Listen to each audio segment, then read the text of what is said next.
नमस्कार, स्वागत है आप सभी का एबी स्टार न्यूज में और मैं हूं आपके साथ जुबैर चौधरी। वक्त हो चला है देश लाइव का, जहां सबसे पहले बात बीजेपी के राष्ट्रीय प्रवक्ता नुपुर शर्मा की कर लेते हैं।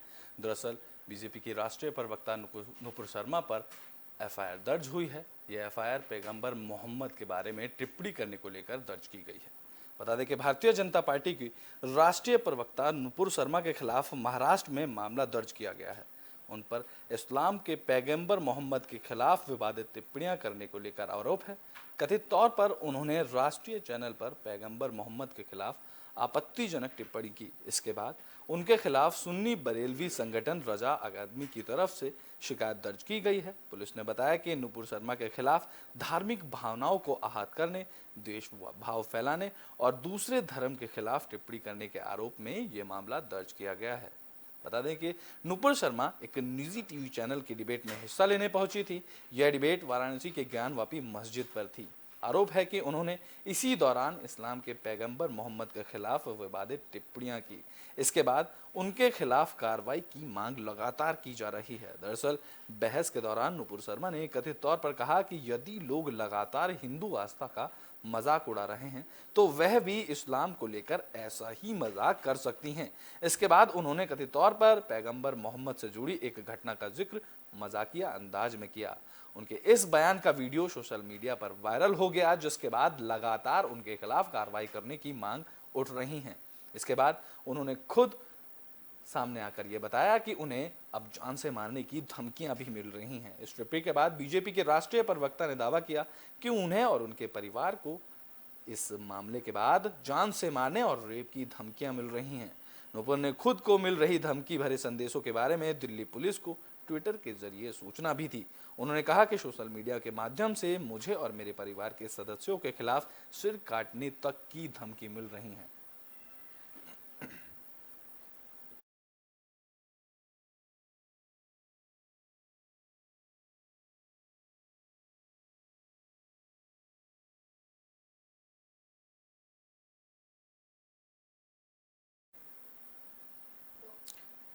तो बीजेपी ने जेजेपी का साथ अब छोड़ दिया है। आपको बता दें कि शहरी निकाय चुनाव को लेकर बीजेपी अकेले ही चुनाव लड़ेगी।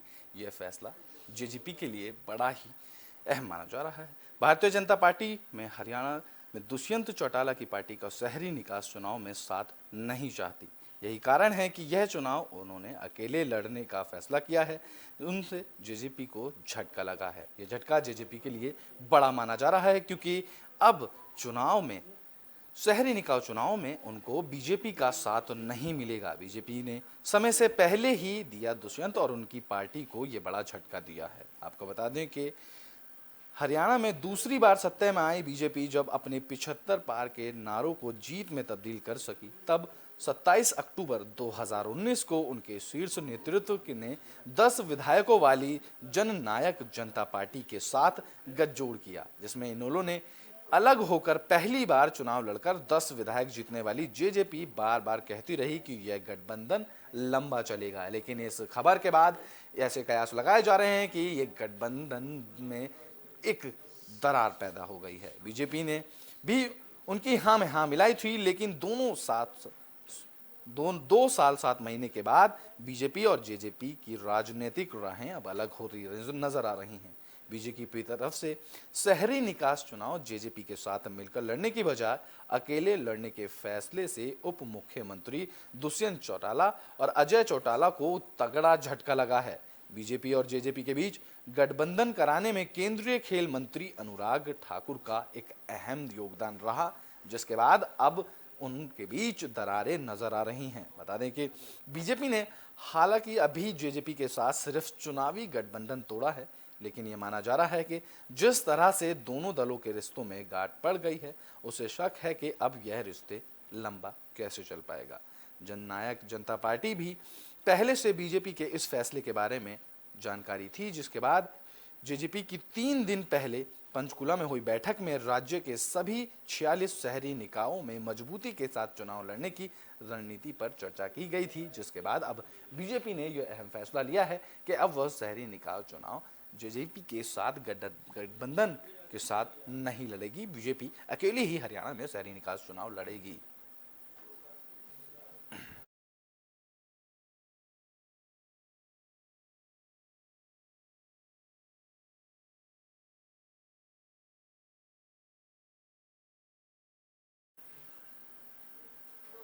तो यूपी के बहराइच में एक दर्दनाक सड़क हादसा हुआ। इस सड़क हादसे में 7 लोगों की मौत हो गई। आपको बता दें कि उत्तर प्रदेश के बहराइच में यह बड़ा हादसा हुआ। हादसे में 7 श्रद्धालुओं की मौत हो गई, जबकि 12 लोग घायल बताए जा रहे हैं। घायलों में कईयों की हालत गंभीर है, जिसमें घायलों को अस्पताल में भर्ती कराया गया है।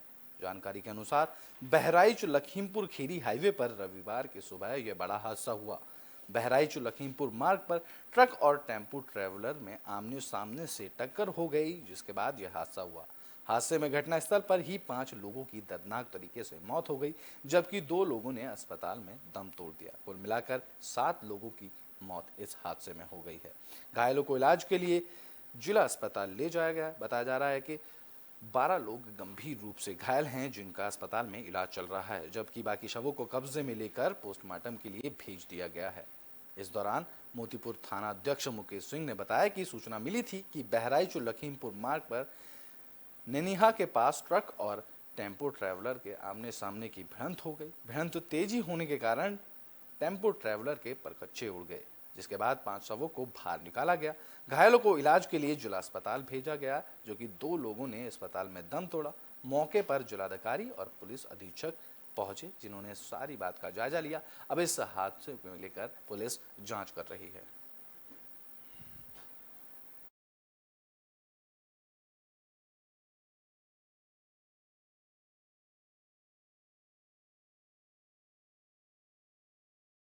यही बता सकते हैं कि कर्नाटक के बीदर डिस्ट्रिक्ट के कुछ लोग थे जो कहीं जा रहे थे दर्शन के लिए अयोध्या, जैसा बताया गया है।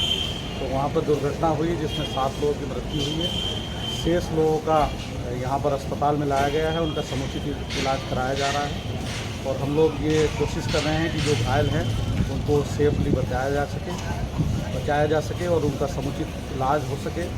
और बाकी हम लोग स्पोर्ट्स के लिए देख भी बता पाएंगे कि क्या है। बुलेटिन में बात अब कोरोना मामलों की कर लेते हैं। दरअसल पिछले 24 घंटे में कोरोना के 2828 मामले सामने आए, जिसके बाद कोरोना से 14 लोगों की जान भी चली गई।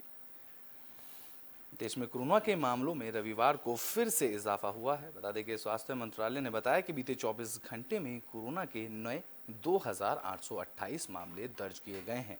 चिंता की बात यह है कि सक्रिय मरीजों की भी संख्या अब लगातार बढ़ती जा रही है। स्वास्थ्य मंत्रालय ने बताया कि देश में कोरोना से 14 लोगों की जान बीते 24 घंटे में गई है। कोरोना के पॉजिटिव मुकाबलों के से ठीक होने वालों की संख्या भी अब कम हुई है, इसलिए एक्टिव मरीजों की संख्या देश में बढ़ रही है। देश में एक्टिव केस बढ़कर अब 17,087 हो चुके हैं। डेली पॉजिटिविटी दर 0.60% रह गया है।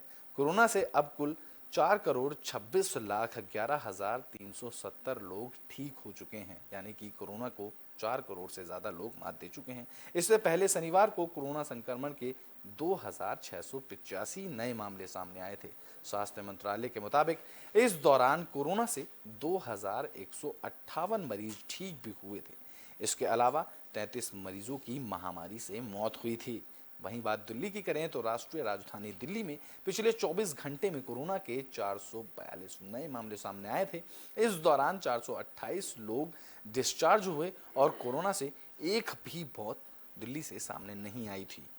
राष्ट्रीय राजधानी दिल्ली में सक्रिय मामलों की अगर बात करें तो यहाँ सक्रिय मामले बढ़कर 1,641 मामले बचे हैं। वहीं महाराष्ट्र में पिछले 24 घंटे में कोरोना के 529 नए मामले सामने आए हैं। साथ ही राज्य में पहली बार BA4 और 5 के वेरिएंट पाए गए हैं। महाराष्ट्र से बड़ी खबर सामने आई, जहां कोरोना के पहली बार BA4 और BA5 के वेरिएंट पाए गए हैं। महाराष्ट्र में कोरोना के मामले अब 529 हैं, लेकिन इसमें सबसे ज़्यादा चिंताजनक करने वाली बात, राज्य में पहली बार BA वेरिएंट 4 और BA5 के वेरिएंट पाए गए हैं। संपूर्ण जेनोमिक अनुक्रमण की नवीनतम रिपोर्ट के अनुसार पुणे में BA4 वेरिएंट मरीज और BA5 वेरिएंट के मरीज 3 मरीज पाए गए हैं, जिसके बाद ज़्यादा से ज़्यादा वहां टेस्टिंग की जा रही है।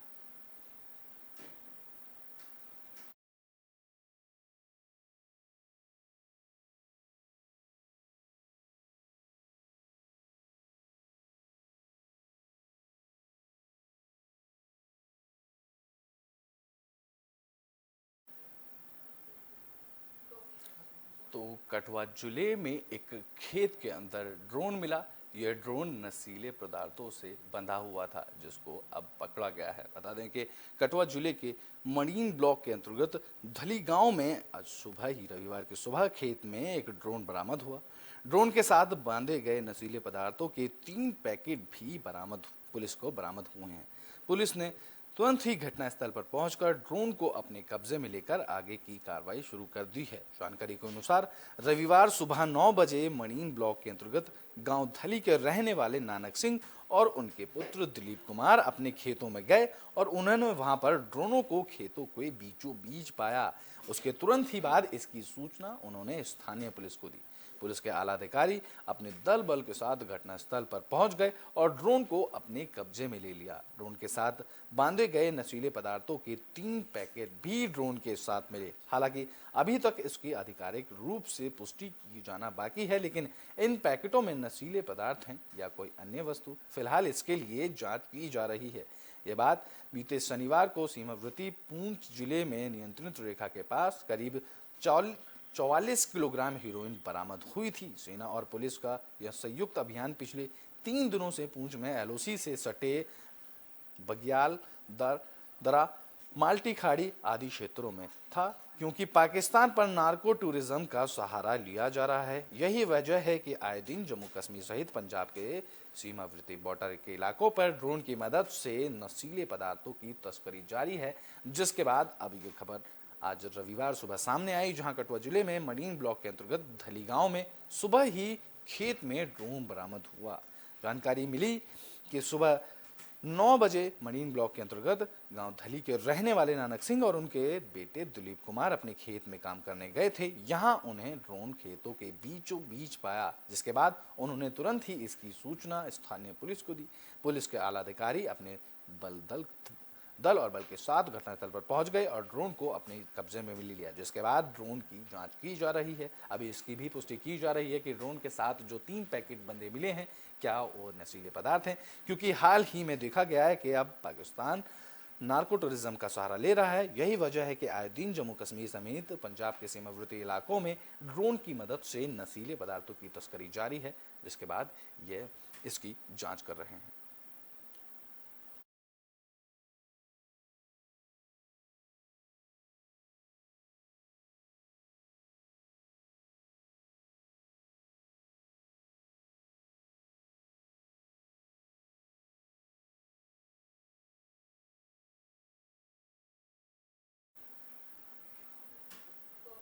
तो सोमवार को पाकिस्तान का 5 सदस्यों का दल भारत का दौरा करेगा।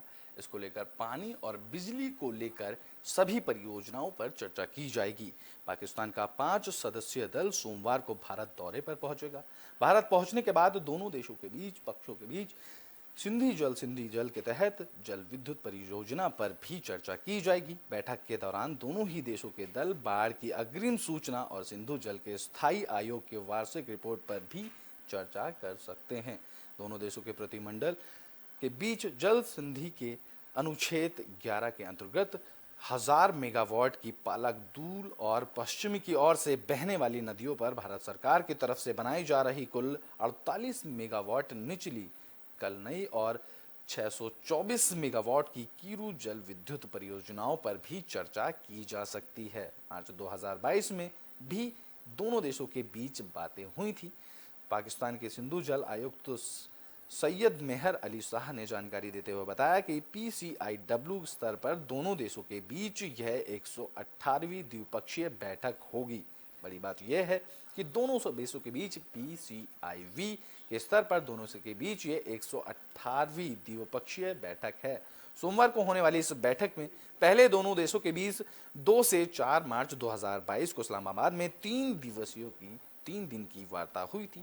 सैयद मेहर अली शाह ने कहा कि पाकिस्तान प्रतिनिधिमंडल झेमर और नियाब नदियों जैसी पाकिस्तान की नदियों पर बन रही किसी भी जल विद्युत परियोजना का दौरा नहीं करेगा। हालांकि इस दौरे के दौरान दोनों ही पक्ष कुछ परियोजनाओं और उन बिंदुओं पर भी बात कर सकेंगे जो पाकिस्तान के दृष्टिकोण से सिंधु जल संधि 1960 के प्रावधानों के अनुसार नहीं है। बता दें कि पाकिस्तान से आने वाला प्रतिनिधिमंडल वाघा सीमा से भारत आएगा और 30 से 31 मई को दिल्ली में PCIW स्तर की वार्ता में भाग लेगा, जिसके बाद यह प्रतिनिधिमंडल 1 जून को पाकिस्तान लौट जाएगा। आपको बता दें कि पाकिस्तान से सोमवार को ही 5 सदस्यों का दल भारत आएगा, जो कि पानी बिजली परियोजना पर चर्चा करेगा। हाल ही में आपको बता दें कि दोनों देशों के बीच ये 118वीं द्विपक्षीय बैठक होगी। इस बैठक में पहले दोनों देशों के बीच 2 से 4 मार्च 2022 को इस्लामाबाद के 3 दिवसीय की बातें चलेंगी, जिसमें सैयद मेहर अली शाह का कहना है कि पाकिस्तान प्रतिनिधिमंडल झीमल और चिनाब नदियों जैसी पाकिस्तान की नदियों पर बन रही किसी भी जल विद्युत परियोजना का दौरा इसमें नहीं करेगा। हालांकि इस दौरे के दौरान दोनों ही पक्ष कुछ परियोजनाओं को लेकर उनके बिंदुओं पर बात करेंगे और पाकिस्तान के दृष्टिकोण से सिंधु जल संधि 1960 के प्रावधानों के अनुसार ये चीजें बातें की जाएंगी। बता दें कि पाकिस्तान के आने वाले प्रतिनिधिमंडल बाघा सीमा से भारत आएंगे और 31 से 31 मई को दिल्ली में PCIW स्तर की बातचीत में भाग लेंगे। यह प्रतिनिधिमंडल 1 जून को पाकिस्तान वापस लौट जाएगा।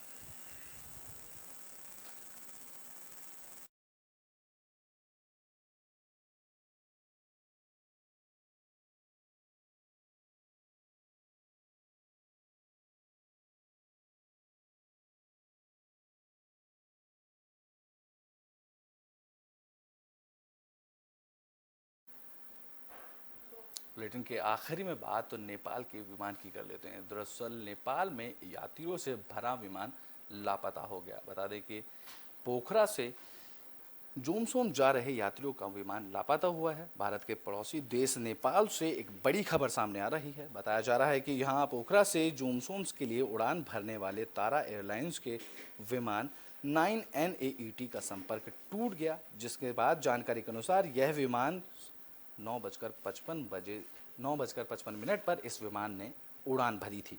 नेपाल में पोखरा से जोमसोम जा रहे यात्रियों का विमान लापता हो गया। इस विमान में क्रू मेंबर समेत 22 लोग सवार थे। आपको बता दें कि इस विमान के अंदर जो लापता विमान हुआ है, इस विमान के अंदर 22 लोग सवार थे, जिनमें से 4 भारतीय बताए जा रहे हैं। एयरपोर्ट अथॉरिटी का कहना है कि सुबह 10:35 में विमान से उनका संपर्क टूट गया था और विमान से कोई संपर्क नहीं हो पाया था। तो वहीं द काठमांडू पोस्ट के मुताबिक पोखरा में 19 यात्रियों को लेकर यह विमान उड़ा था, जिसमें क्रू मेंबर भी शामिल थे और क्रू मेंबर मिला के इस विमान में 22 लोग सवार थे। वहीं जोमसोम एयरपोर्ट के ट्रैफिक कंट्रोलरों ने कहा कि घासा में एक तेज धमाके की रिपोर्ट सामने आई है, लेकिन इसकी पुष्टि नहीं की जा सकती है। उस क्षेत्र में हेलीकॉप्टर भेजा गया है जहां आखिरी बार विमान से संपर्क किया गया था। अंतिम संपर्क लेटे पास में हुआ था।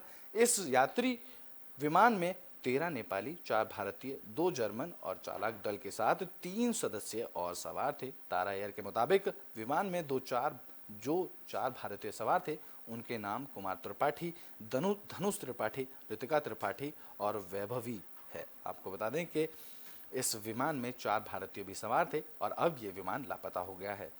तारा एयर के प्रवक्ता सुदर्शन बरतोला ने भी पुष्टि की है कि विमान लापता हो गया है और अभी तक तलाशी अभियान शुरू किया गया है। विमान के पायलट कैप्टन प्रभाकर प्रसाद धीमेरे को पायलट इताशा पोखरेल और एयर होस्टेस किस्मी थापा इस विमान में शामिल है।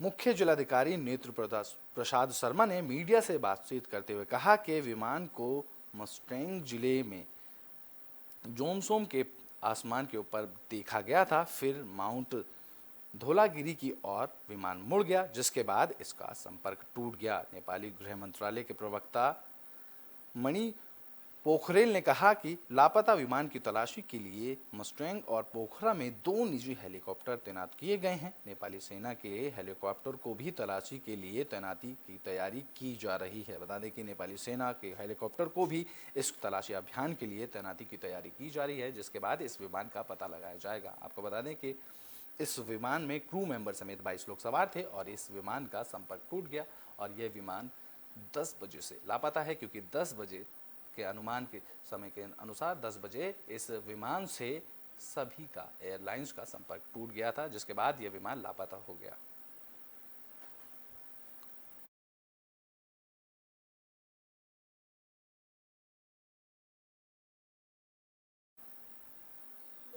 तो नेपाल से विमान हादसे की खबर सामने आई। आपको बता दें कि इस विमान में क्रू मेंबर समेत 22 लोग सवार थे, जिसमें 4 भारतीय नागरिक भी शामिल थे। अब नेपाल की सेना भी इस विमान को ढूंढना शुरू कर दिया है। इस विमान को लेकर सर्च ऑपरेशन शुरू किया जा चुका है। देश लाइव में अभी के लिए बस इतना ही। देश और दुनिया की तमाम खबरों के लिए देखते रहें एबी स्टार न्यूज़।